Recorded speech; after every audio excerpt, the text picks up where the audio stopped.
Have you ever gotten online and you were looking at a particular topic or maybe watching a video, but you looked down in the comments and you just saw an explosion of opinion and controversy? Well, today, that's what we're going to be tackling. How's it going? Welcome to another All About RVs. Today we're talking about some of the most controversial topics around RVing, things that people get somewhat passionate about and heated about and very opinionated about. We're going to talk about some of those topics today. I do have to say that RVing is amazing. I love it. You probably love it too. That's why you're here watching one of these videos about RVing. And the RVing community is pretty amazing. I love the RVing community. They really come together. They help each other out. There's a lot of great things you can say about the RVing community, but there's also a lot of really strong opinions out there about some of these controversial topics. So let's dive right into the list. So first on our list are the front cap lights, or really the outside lights on an RV for a fifth wheel or travel trailer. Those front cap lights, I can tell some people really like them because they leave them on at night, and then you'll see a lot of posts on social media of people really complaining about those front cap lights just shining into other RVs or other campsites. There's strong opinions on both sides. We don't really have a dog in this fight. We turn our lights off when we go inside the RV, when we're done using the RV on the outside, so we don't leave them on at night, and we pull our shades down. They're blackout shades, so we don't see if anybody else has lights on the outside or not. So it really doesn't bother us, but there are definitely some strong opinions on lights on, lights off at night. It depends on where you fall on that. Next up is the type of toilet paper or how you use toilet paper on the inside of the RV. This one has a lot of options for how you might line up. So there might be the RV only toilet paper, the septic safe toilet paper, the household toilet paper, the I don't put toilet paper in my toilet paper people. And then there's even the people that don't use their toilet if they need toilet paper. They'll just use the toilet at the campground. First, when I was sitting down, I wasn't thinking that I was going to share my opinion on all these, but the way that we line up on this is we do at least septic safe toilet paper inside the black tank of the RV. It breaks down easier, but the key is to make sure you flush with enough water. If you have too much toilet paper in there and not enough water, it's going to be a recipe for disaster. So this has always worked really well for us. Flushing with enough water and having a toilet paper that will break down just saves us from kind of playing Russian roulette with having a clog eventually in the black tank. Now this next one might be the most controversial and opinionated one that is out there, and it has to do with the towable RV crowd and what kind of vehicle are you towing your RV with? What is your favorite preferred truck?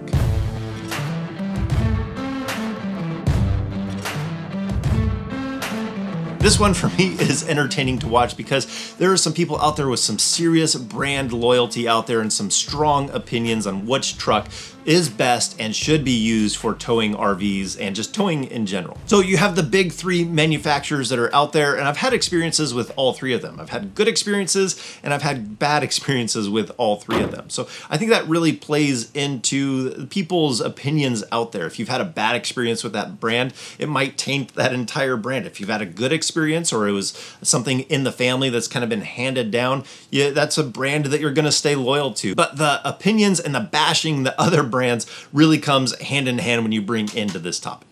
Okay, so this topic actually has a subcategory that goes underneath it, and it's how much you can tow with your truck. What kind of RV can you tow with your truck? So you have two ends of the extreme. You have one end that basically an F450 or larger is the only thing you should ever consider to tow with, even if it's a teardrop trailer. And then you have the other extreme of people trying to use a half-ton truck to tow massive fifth wheels that are out there. So there is a balance in the middle. I do have a video on this to help you with the proper information and the numbers to be able to figure out exactly what your truck can handle or what truck you should get for that RV. That's the good thing about this one, is you can have a definitive answer because there are numbers that you can look at so you don't overbuy on a truck and you're not undersized on what you're trying to tow. I'll put a link down in the description to that video.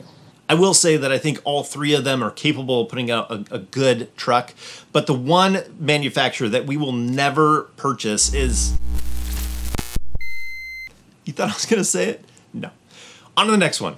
Now, the next one is your water filtration for drinking. There you have a few camps here. You have, why would you filter any water, to bottled water, to Berkey, to like an RO type of a system. But I would say the ones that are most passionate about what they have chosen are usually the Berkey crowd. They typically have a lot of brand loyalty and really love their Berkey. We like the RO system because it works so well on the RV. Usually the Berkey people will say that you're pulling too much out of the water, you're taking all those minerals out, but our RO system system actually adds the minerals back into the water. So it does the best for us. It's not something that's on the counter and bulky. It's not a bulky Berkey. Sorry, I couldn't help myself. They do look nice though. But with our RO system, it takes out everything that we want to take out and it adds the minerals back in that should be in the water. So it's a great solution that works for us and we never have to worry about filling it up or managing it on a travel day. It's just a simple little system that works in the background and you never have to think about it. The other thing that might be controversial about is using that in a boondocking situation because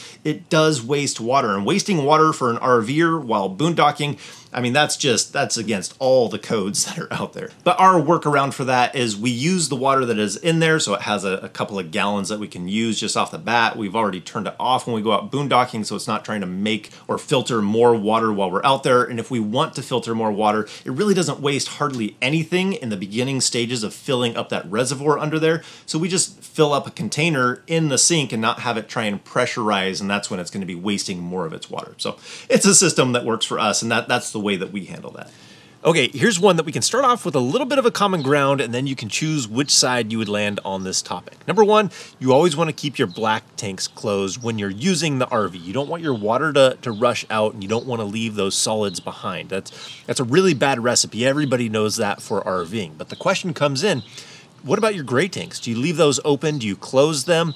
That is where there is a divide. This obviously would only be if you're on full hookups, because if you're out boondocking, you need to keep everything closed up. But if you're on full hookups and you're using the shower inside, you just leave that gray tank open to let that water go. I can say on this specific one, we have done both ways. We've kept the gray tanks closed and we've also kept them open at times, and we haven't found a problem on either end. Either way that you do it, I almost guarantee you if you go to have your tanks cleaned out, there's still going to be mold and there's still going to be things in there that need to be cleaned out, whether you kept them closed the entire time and then only opened them to flush them, or if you left them open while you're taking a shower.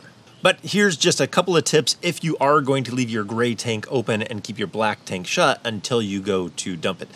One thing that you do want to do is you do want to collect a shower or two so that you have some water in that gray tank. So after you have emptied your black tank, you have something to rinse out that system with. So having water in that tank after dumping your black tank is going to be vital. So you're going to want to close it at some point, not just leave it open all the time and never close it. Number two, there's a conception that you'll get smells inside of the RV by leaving that valve open. We've talked about this before. You won't get those smells inside the RV because there's P-traps at each of the sinks and fixtures inside of the RV that would have access to that gray tank. Now there is a point to be made that you could get those smells on the roof of the RV and it could come in through a vent. So one thing that people do is they'll put an additional P-trap in their drain line, and that would stop any of the smells from coming back to the roof of the RV. This is pretty simple. Just pick the solution that works for you. Now, just when you think you're out of the woods with the wastewater, we still have to talk about how we're going to treat the black water tank before we flush that. So you have a few camps. You have you don't do anything to it. You use something natural that is going to help break it down, or you use like a geo method or some other type of chemical that's in there. Here's the funny thing about this topic. You're going to have people from each of these camps that have been doing it that way for years and haven't had any problem whatsoever. I should probably do a video on this, kind of comparing each of those side by side, because there is a ton to be able to say and cover on this topic. But I will say, like I said in the past, septic safe toilet paper and plenty of water is really going to be your friend in the black tank. I don't like to put any kind of chemical down the black tank that I know is going to go into a septic system that isn't septic safe. So I usually try and stay away from those types of products. But this is definitely one for the list that's a very controversial topic amongst many RVers. The next one is also very polarizing, and it's tankless or tank water heater. So your traditional standard water heater or a tankless water heater for RVing. I have to say on this one, those that bought an RV that had a tankless water heater and they weren't used to it, I could see why you might be a little frustrated in the beginning. When we first put a tankless water heater on our RV, there was a learning curve to learn how to use it, and we ended up really liking it. Once we switched over to Truma though, it was a completely different ball game, and that's been an amazing tankless water heater. I'm not trying to convince everybody else that they need to switch from a tank to a tankless, but we thoroughly enjoy the Truma tankless water heater. And I have to say again, those that tried a tankless water heater and didn't enjoy it, it's not always the same experience for each of the tankless water heaters that are out there. It'd be like trying to take a Toyota Camry out there in Moab off-roading to try and go on some of those trails out there, and then just say that all vehicles are terrible for taking off-road, which we would know that wouldn't be true. So there's definitely room on both sides to be able to have a tank water heater and a tankless water heater. For those that have the tank water heater, they usually enjoy the electric and the propane option, and those with the tankless, they enjoy the endless hot water when they want it.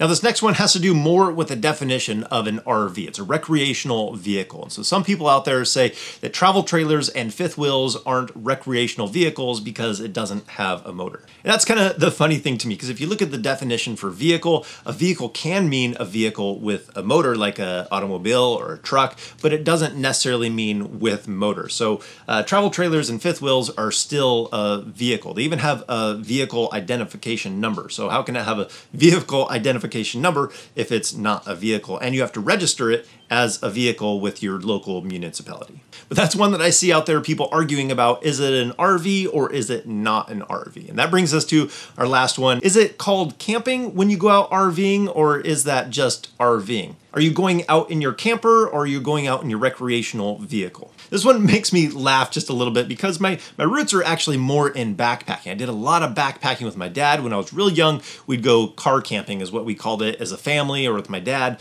So we did a lot of camping in my background. And now we live full time in an RV. So really what it boils down to is I don't really care what you call it. If you get out there and you go camping, you go glamping, you go RVing, it doesn't really matter what you call it. Just get out there and enjoy your RV, enjoy getting out there and making some of those memories. That's really what this channel is all about. All these little things that we talked about in this video, the controversy that can stack up and people kind of argue and bicker back and forth about, really doesn't matter. Get out there, enjoy your RV, and enjoy the process. Because really, the people that are driving the Ram or the Ford or any other make or model of RV that is out there, they're having a great time while they do it too.